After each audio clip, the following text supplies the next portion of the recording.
everyone. Thanks for skipping the keynote to be here. Obviously, you know where your priorities are.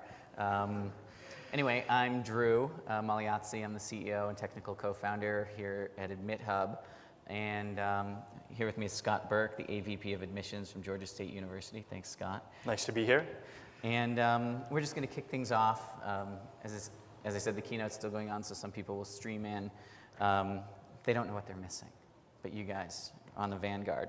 And basically, to give you an idea of what to expect today, I'm going to have Scott tell his story. I'm going to ask him a few questions. We're going to ask for some audience participation at some point, so get ready. You can't just fall asleep or get engrossed in your phone.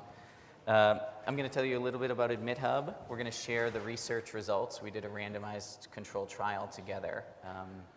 And then finally, we're going to do a live demo. You're going to get to meet Pounce personally, all on your phones. And actually, that's when you're supposed to get engrossed in your phone and ignore us completely. That very rarely happens at a panel. So we invite you to ignore us. And then we'll do some Q&A at the end, just to answer any confusion or any questions you guys have. Sound good? Sounds great. All right. So Scott, before we get started talking about chatbots and Pounce and AdmitHub, I want to know a little bit more about the culture of innovation at Georgia State. Or share with the audience. I know you guys are one of the leaders and a member of the University Innovation Alliance. So maybe tell us a little bit more about that. Sure. As Drew said, my name is Scott Burke. I'm the Associate Vice President and Director of Undergraduate Admissions at Georgia State University. Georgia State is a large, comprehensive research university located in the heart of Atlanta. We have more than 32,000 students in our downtown locations, and we recently just merged with the largest community college in the state of Georgia, so we now have more than 40,000 students at the university. So we are the largest university in the state of Georgia. We are the most diverse university in the state of Georgia, 15th most diverse institution in the nation. We were recently named by U.S. News & World Report as the 4th most innovative university in the nation, behind Arizona State University, MIT, and Stanford. And so we're very proud of that distinction. So we have a culture of innovation at Georgia State. We have a president, a vice provost who I report to, that is always looking for Georgia State to do the next best thing. And so it's a very supportive culture from that standpoint. Yeah, and I believe you guys also wholly embrace, not only with us, but in other domains, research and specifically randomized controlled trials to really get into and understand the evidence of what works and what doesn't. Is that right? Yep, absolutely. And have received a number of research grants, and I love, and in fact, I think Dr. Rennick was presenting last week, and I remember seeing the trending hashtag with respect to our work, show the evidence. So. Yeah, our division alone in the last year has raised, I think, close to $40 million in research grants from organizations like the Bill and Melinda Gates Foundation, Kresge, and so on. So we've been very fortunate as a division to receive a lot of funding for our initiatives. Wonderful. So getting into more the specifics of your role in admissions in general, can you tell the audience a little bit about the challenges you guys were facing in enrollment before we met? Sure. So I am responsible for all new undergraduate students coming to the university. So I am responsible for overseeing 2-year admission and 4-year admission. And one of the things that we were seeing on the bachelor's degree side was an increase in our summer melt. The percentage of students that we were losing from confirmation to actual enrollment. And at our height, we were somewhere around 18%, which is very high. So we were seeing increases in enrollment in our first-year students coming to the university. However, we should have seen larger increases in students. And because of the summer melt issue, we were not.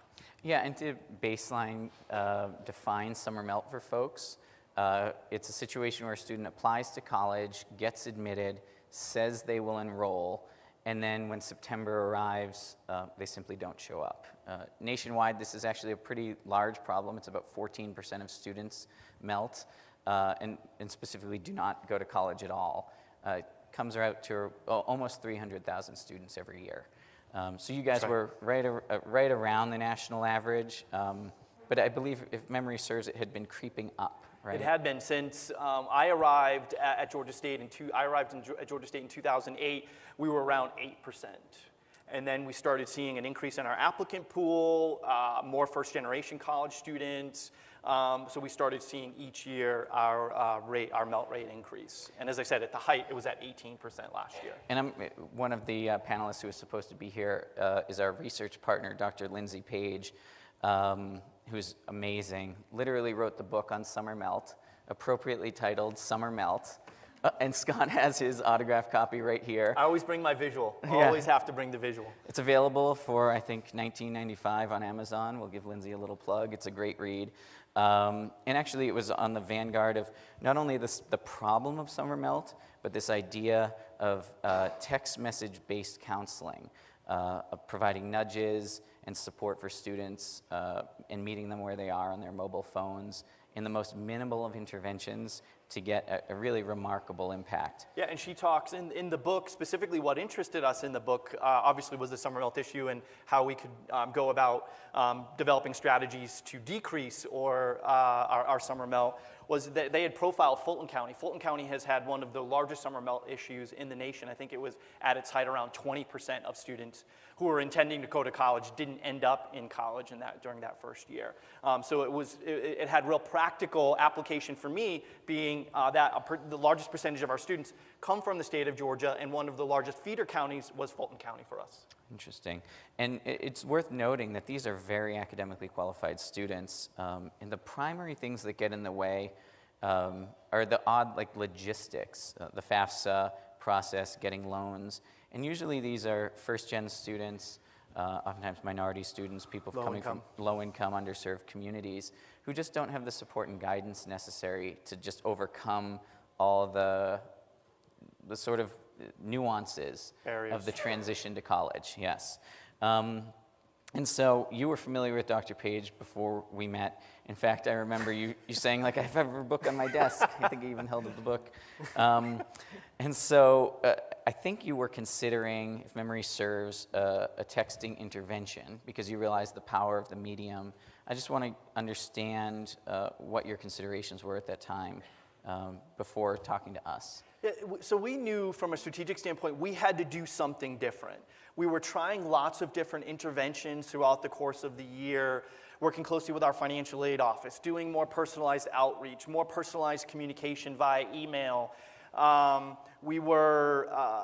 admissions counselors were consistently on the road. They were on the phones, answering their own emails, trying to assist students to the best of their ability. But our volume each year was going up significantly, and it was hard to keep up with that volume. And so we had to find a way that we could have conversations with students that didn't require a lot of staff intervention. I think this is a good opportunity to sort of set the stage for what set AdmitHub apart from maybe the other providers that sort of so we were looking at 4 to 5 other text messaging providers. Some were extremely expensive. They were just way out of our price range. Many of them didn't have the ability for us to have a two-way conversation via text. And so that was one of our absolute requirements, is we had to have the ability to have an ongoing dialogue with students via text, giving them nudges about FAFSA, nudging them about other important steps in the enrollment process. And for the student to be able to say, well, this is a barrier for me because of X, Y, and Z. And so when I was on the phone actually with Drew and Kirk talking about some other completely random other subject matter, I was telling them about our summer melt issue, and they both stopped for a moment, paused, and said, we can help you. We're working on a virtual assistant, I guess we can call it at this point in the presentation, that will help you alleviate the pressure on your staff and allow you to have those two-way conversations. Yes, exactly. And one of the things about text messages is oftentimes a nudge can be very powerful, but when you send someone a text, it's really an invitation to a conversation, I like to say. And oftentimes, I mean, at astounding rates, students reply. And I mean, think about if someone sent you a message and you replied with a question for them and they didn't respond for days, you would feel that was a little bit rude. And in this age of instant gratification for the Generation Z, we felt that meeting them where they are was essential, and also being immediately responsive. Even if we didn't know the exact answer to their question, telling them that we would get someone on it and rest Yeah, it's assured. that right message at the right time, right? That's going to make the difference. And we see it all the time. A student will say, you didn't respond to me, so I chose to go to XYZ institution. And we could no longer have that in our process. And so that's where AdmitHub and the building of the chatbot and the virtual assistant came really in. And this is where I give Scott a ton of credit, because we presented him an insane idea that Georgia State should be the first university in the world to create their own virtual assistant, branded as their mascot, Pounce. And Pounce, whom you'll meet in a little bit, is a Blue Panther. He's very enthusiastic about Georgia State and quite knowledgeable as well.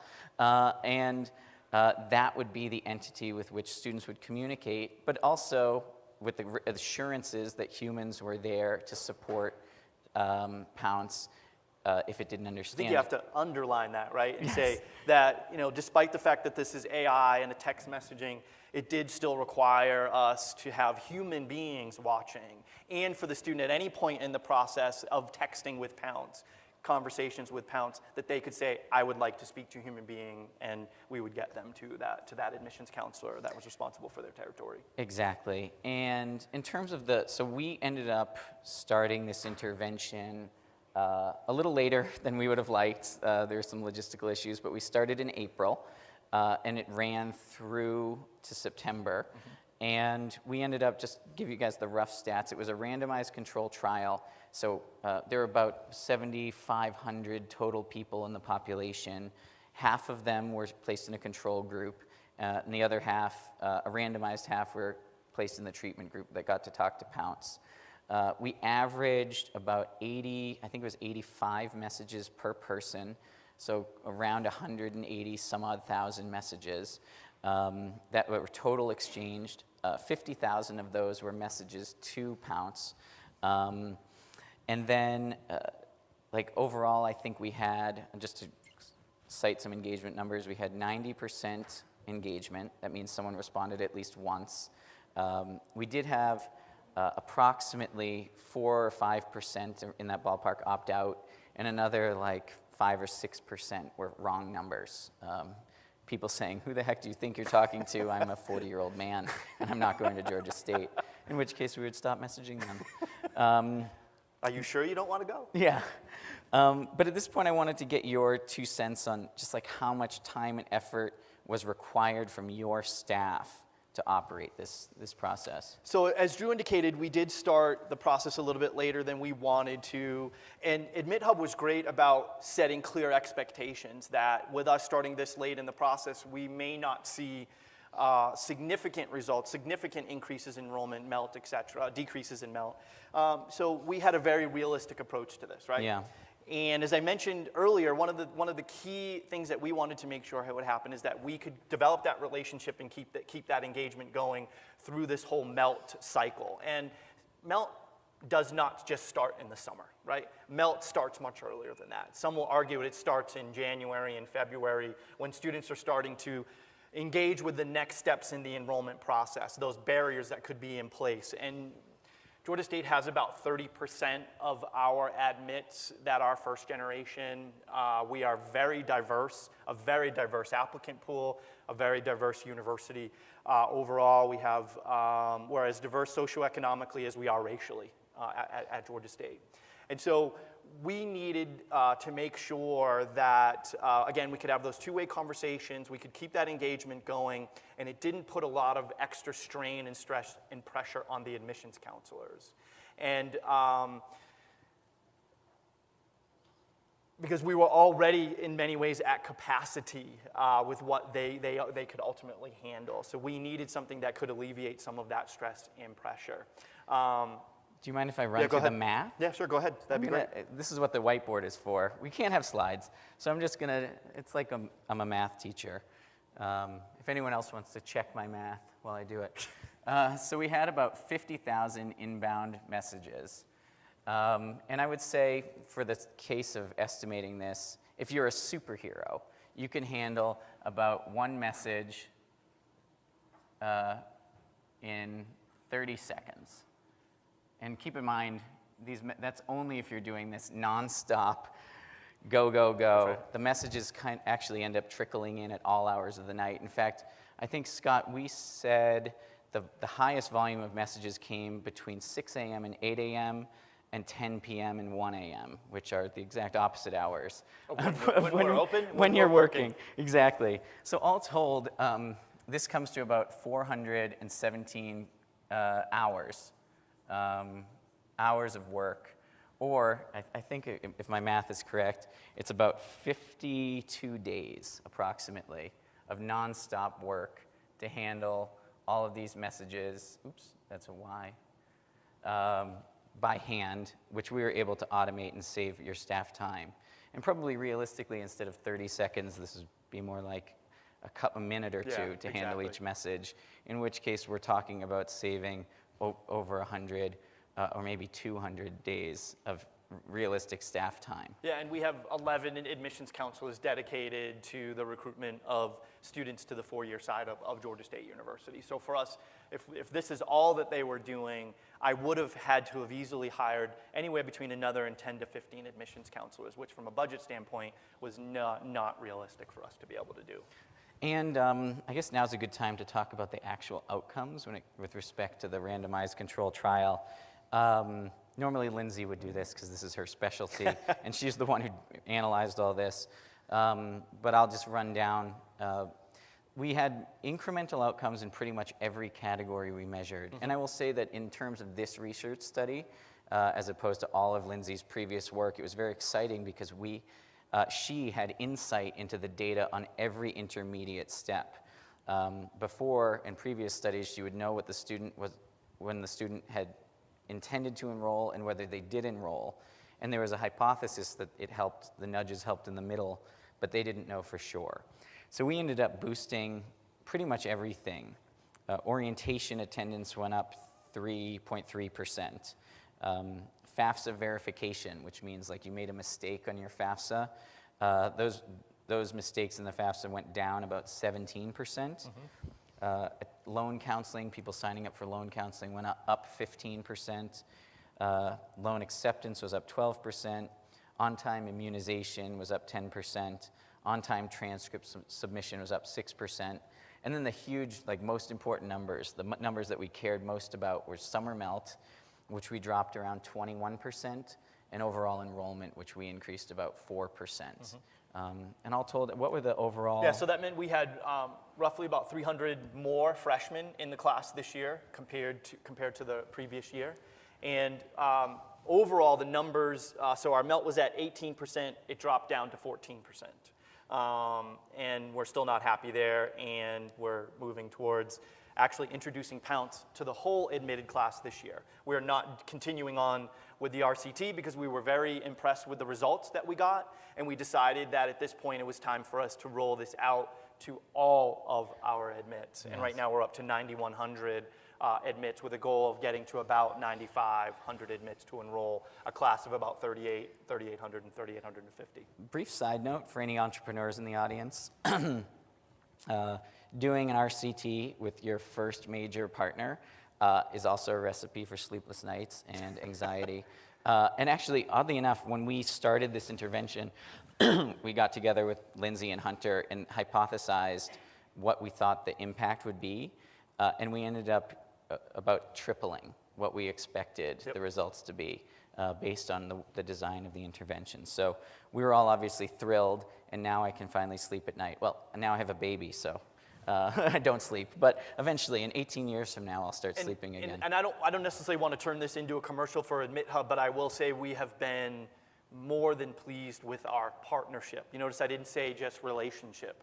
Our partnership. This was a true partnership. This wasn't a out-of-the-box, here's how you should do this. This was a lot of conversation and discussion between our staffs, with Drew and Kirk directly in developing this for Georgia State, because as Drew said, we were taking the risk. Yes. Well, we were their first we're thinking. partner And as I said, we have a president who very much likes us to be able to say we are the first to do something. And so I would be lying if I didn't say I was very nervous, I was very scared to go into this untested waters. And that's why we decided to do the RCT, because we wanted to see, did this have an effect on our enrollment and decreasing our summer melt. But so I was nervous going into it.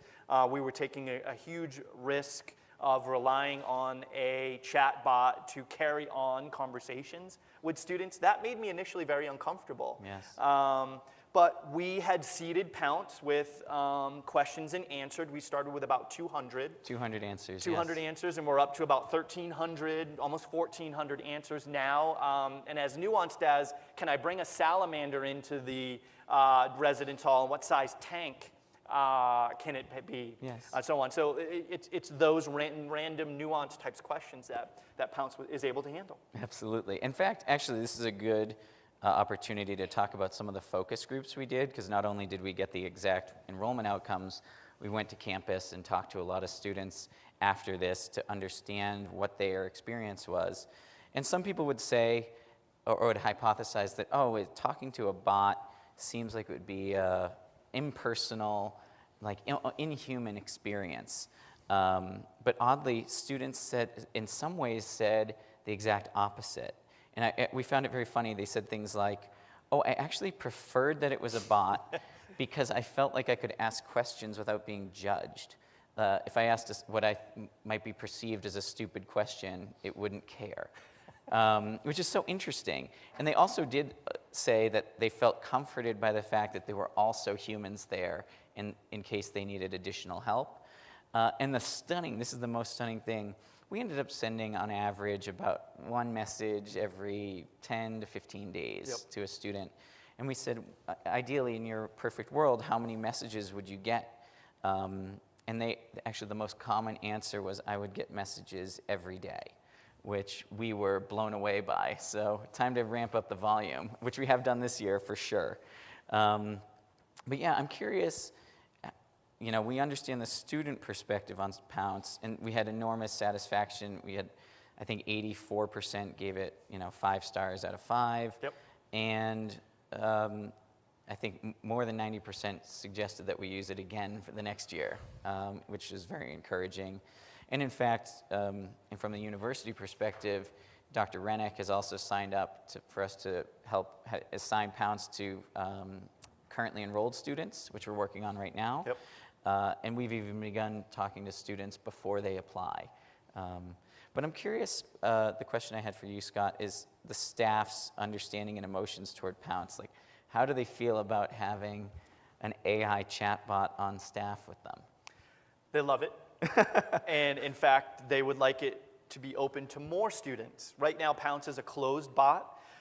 You have to be invited to interact with Pounce, and right now we are only doing that with our freshman class.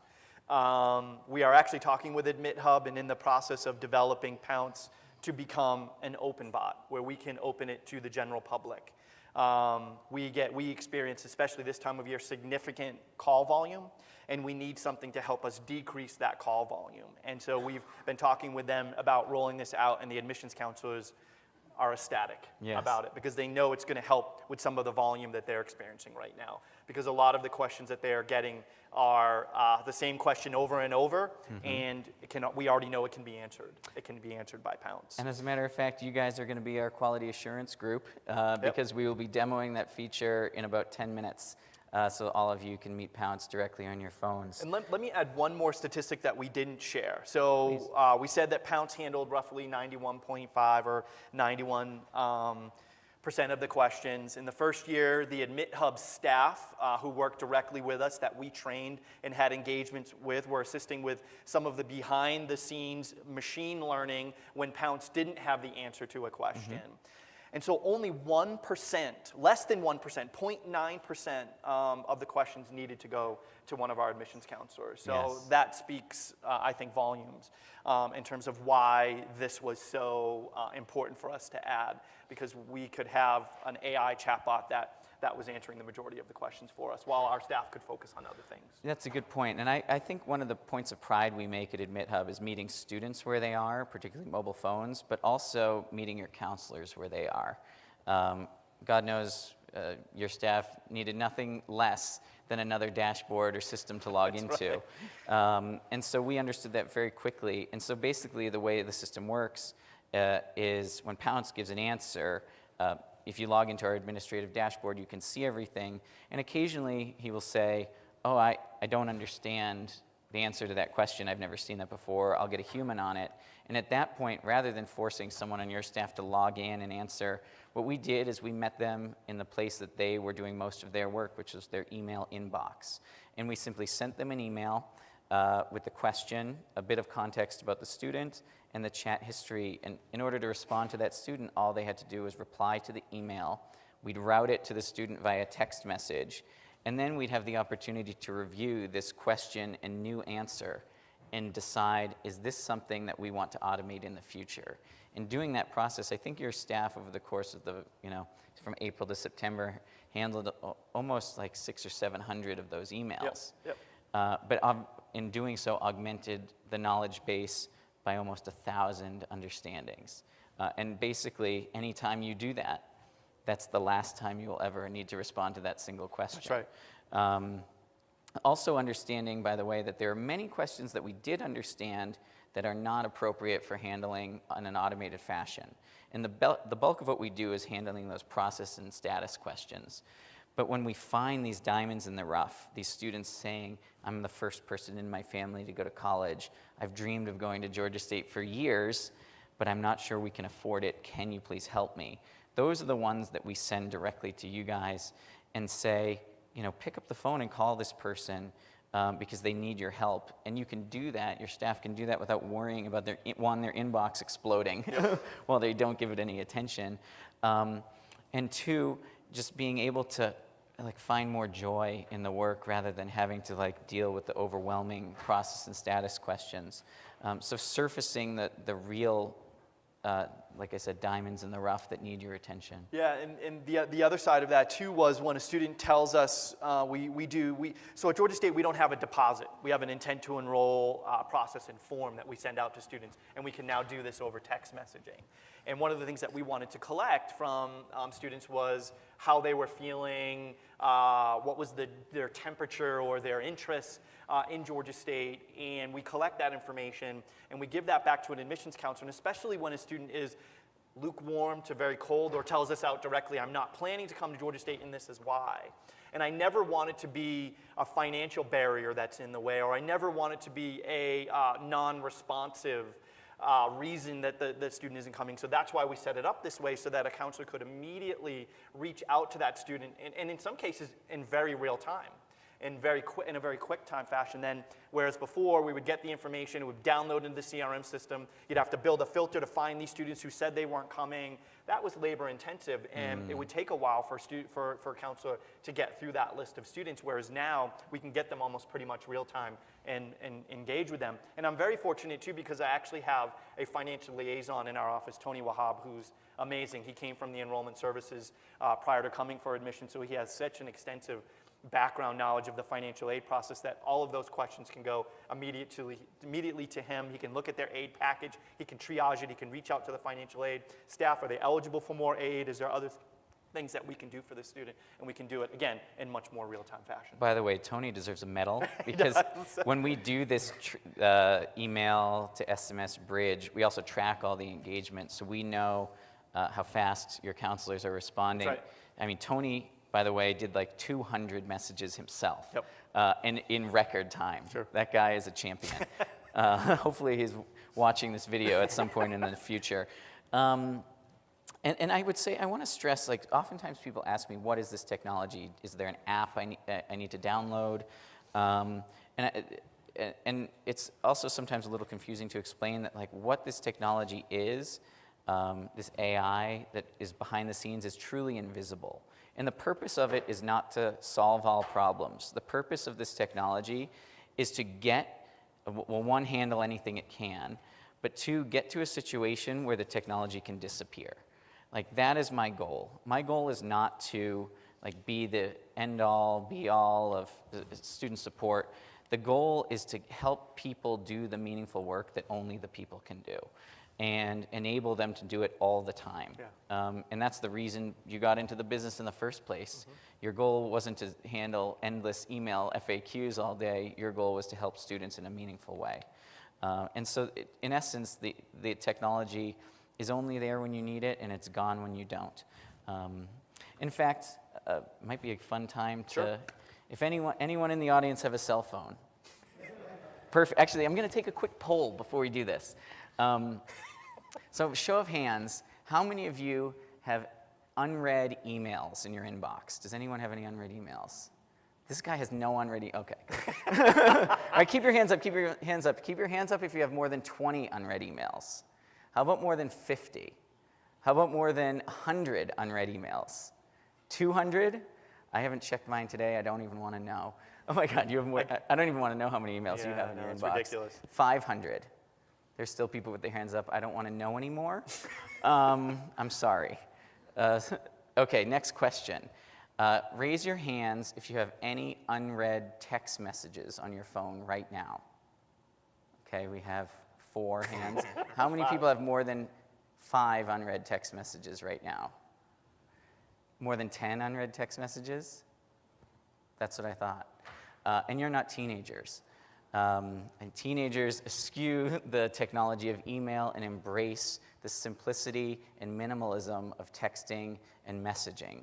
And I should say that our technology works on any messaging platform that has an API. That we can communicate with students over text message, Facebook Messenger, Skype, you name it, Kick Messenger. You name a messaging platform and give me the API documents, and in 8 hours I'll have it up and running. So the idea is that it's nimble. It's about text message because that's one of the great means of communicating with students at scale today, but we can be wherever they are at any moment. And we were talking about this morning. So Drew's team had access to our CRM system. That's right. Because this is where the data and information needed to happen. And we needed these, in some ways, to be triggers, right? So if a student didn't complete the FAFSA yet, if they have not submitted their FAFSA, we needed that information to go back and forth between the two systems, well, to go into their system to set up the communication flow. And we set up over 90 communication flows that mirrored what we were already doing via email. Yes. And it was in our language, which again is the other beauty of this. You know, Pounce takes on the personality, the chatbot takes on the personality of the university, takes on the personality of your communication. So when you go into this with AdmitHub, that's how they will structure their chatbot ultimately for you. And so we needed the ability for them to be able to see this information, again, almost real time. Yes. So that we could get these communication flows going with these students in a timely manner to make a difference. And this means if you're triggered or flagged for FAFSA verification or having an incomplete application or any number of things that you need to do that we have the data on, we would trigger a message immediately. Also, it wasn't just about stuff you have to do that's really boring and lame. Right, sure. If you finish the FAFSA and you are flagged FAFSA complete, you get the animated GIF of Tina Fey making it rain money. Or any number of animated GIFs. In fact, this year, Scott and his staff created an animated GIF to actually tell students they'd been admitted, and it was a huge success. Yeah. Yeah, It was a reverse video of confetti, right? Yes. It was hilarious. Yeah, exactly. That our students did. It was really fun. I believe this was you were the first time students had been notified of being admitted to a university over text message, and certainly by text message and animated GIF. I think animated GIF. I'm not sure by text message, but definitely by, I believe, an animated GIF. Yeah. So quick show of hands. Anybody want to try this in the audience? Who wants to meet Pounce? Oh, perfect. Perfect, a lot of you. All right, so I'm going to write down Pounce's phone number for a good time, text. And this is a local Georgia State, a local Atlanta area code for anyone who's curious. So standard text message rates apply. Standard rates just apply. So we can be clear, and he'll tell you that, but. Well, actually, we are bypassing Okay, good. that we made a special workflow for ASU GSV that's a little bit different. Great. So all you have to do is say hello and 40. Can you guys read this? 404-445. This is like the only time when any presenter is like, please ignore me for the next 10 minutes and stare at your phones. But essentially what you're going to experience is the same thing students experience. You're going to be introduced to a workflow. It's sort of like a text message drip campaign. We made a very simple one for you guys, which is pretty linear. But oftentimes these are choose your own adventure stories over text message, where depending on what you say and answer, we will take you in dramatically different directions.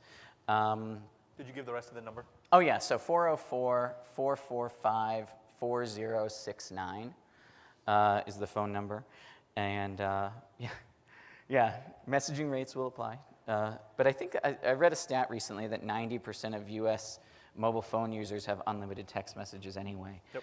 And actually, I'm going to give you some other pretty interesting stats about engagement. Do we just say hello or something? Say anything you want, except a swear. He gets Pounce doesn't like swears. Might be It's offended. the only time he'll get a little ornery with you. Other than that, he's pretty chill. Yeah, exactly. I might ignore you, or sometimes like chastises people. Yeah. Yeah. I don't know. Androgynous panther. Yeah, I often refer to it as it. I mean, sometimes we have the habit of saying a male, but The androgynous pronoun, maybe. yeah.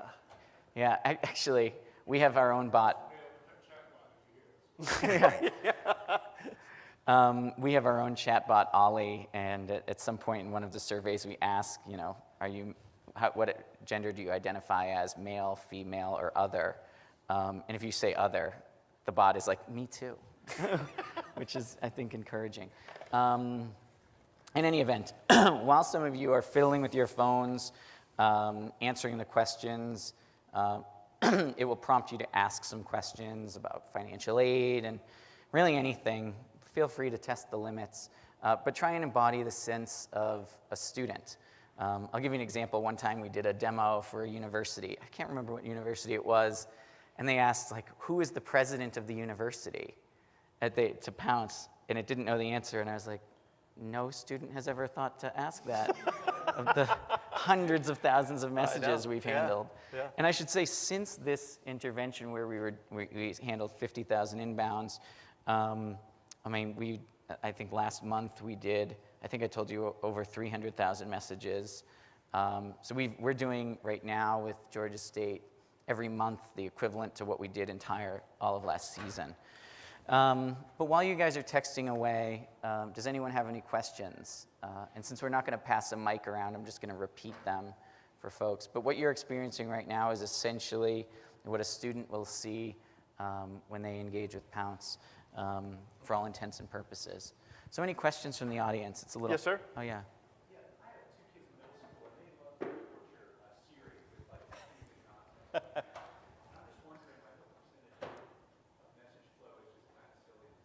So the question is, what percentage of the message flow is fun instead of necessarily right on task? And I would encourage you all to maybe ask if Pounce is a belieber.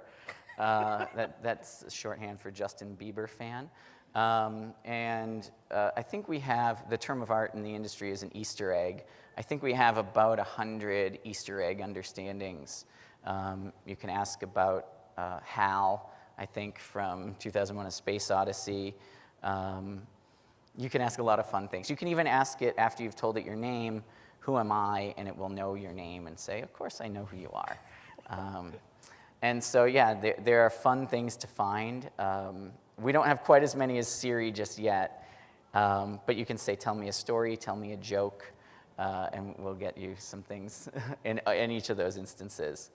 I thought there was another question. Well, we did. Let me add on to that response too, because we can see the chat conversation. So we have access to the chat conversations, and you can see students who are trying to beat Pounce in some way, shape, or form into submission. And thank God it's not your staff. I know. Thank goodness. That would be awful. It'd be awful.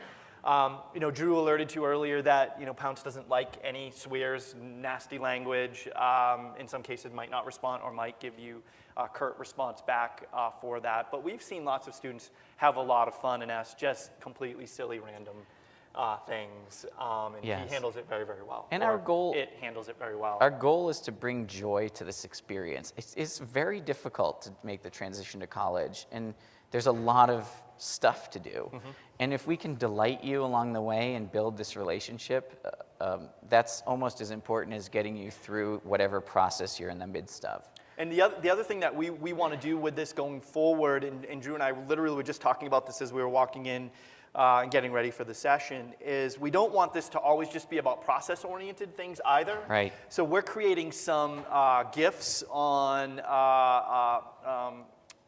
things we think students should know about the university, whether it's our rankings or what makes Georgia State unique, some of our student success things that we're being lauded for. So we're working on that to add this in because we had a couple of students, Christina and Kat from Drew's staff came to campus a month ago to attend some of our admitted student events, one of our honors events in our Success Academy.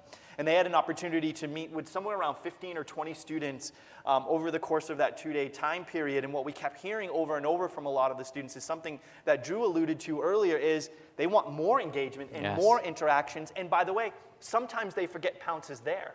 Yes. And so we need to, from time to time, remind them a little bit more. So we thought adding this brand kind of communication flow in the midst to kind of as a way to nudge them and remind them, hey, Pounce is here. And by the way, continue to ask him questions. Exactly.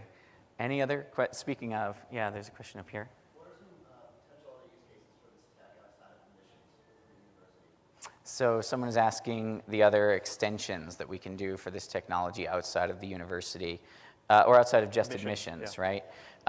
Well, the obvious next step, which we've begun with you guys in West Texas, is helping with retention, keeping students on track, persisting them, both from freshman to sophomore year, and then ultimately all the way through to graduation.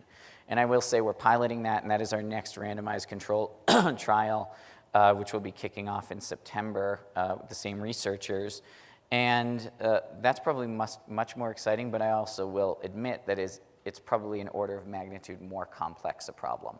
The ins and outs of why people fail to continue and persist in college is quite misunderstood right now. In fact, oddly, I've heard a stat that something like 65% of people who drop out of college are passing all their classes and doing well academically. And so oftentimes it's life getting in the way, emotions, and quite honestly, we've never had to deal with any of these with you guys yet, thank goodness, but dealing with a student who expresses depression or even suicidal behavior or intentions.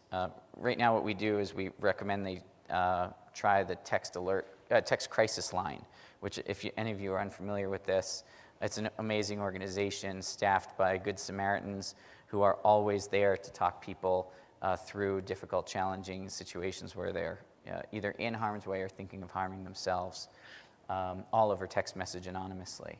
And I think it really makes sense for that to be the next phase for AdmitHub in terms of retention and progression. And I think one of the main reasons, too, is we know that students are asking, am I going to be able to continue chatting with Pounce as a continuing student? So we know they want to do it. And so it certainly made a lot of sense for it to continue to that next phase. Yeah, they've grown up to some degree with Pounce through their entire enrollment process. To a degree, like that's just what you do. Yep. Like they don't know any different. And it becomes quite a habit. Any other questions? Yes?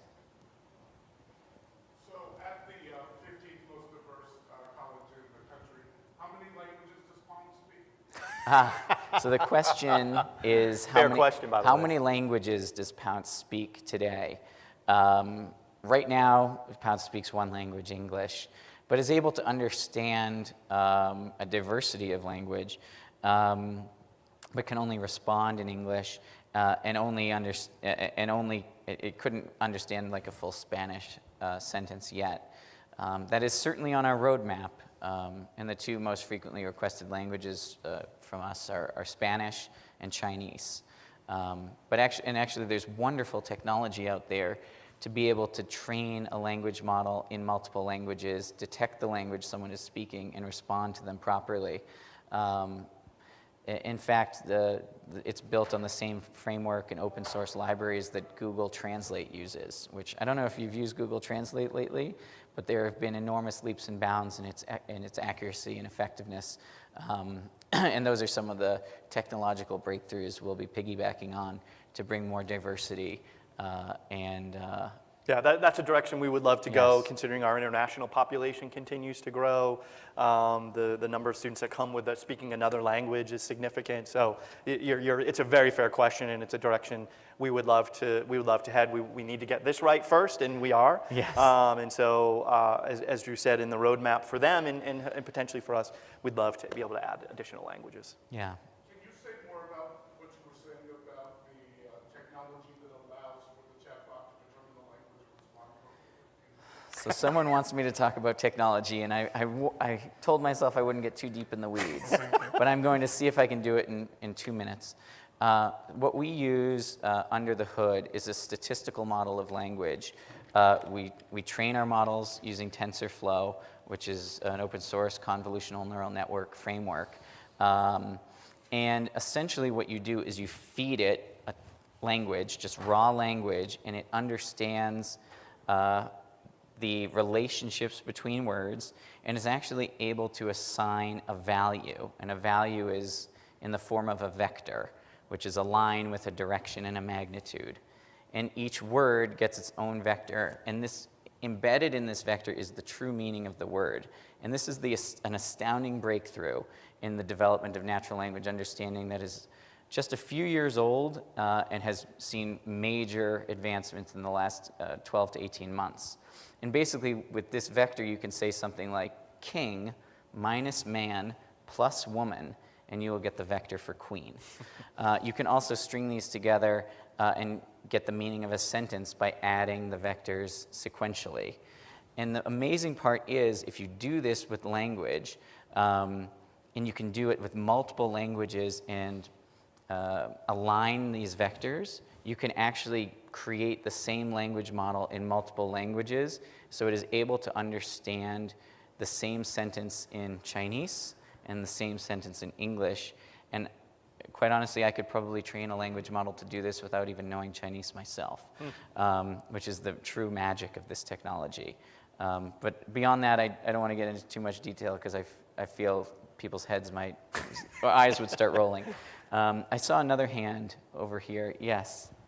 Two questions. One, do you see applications in the graduate space, particularly for working populations?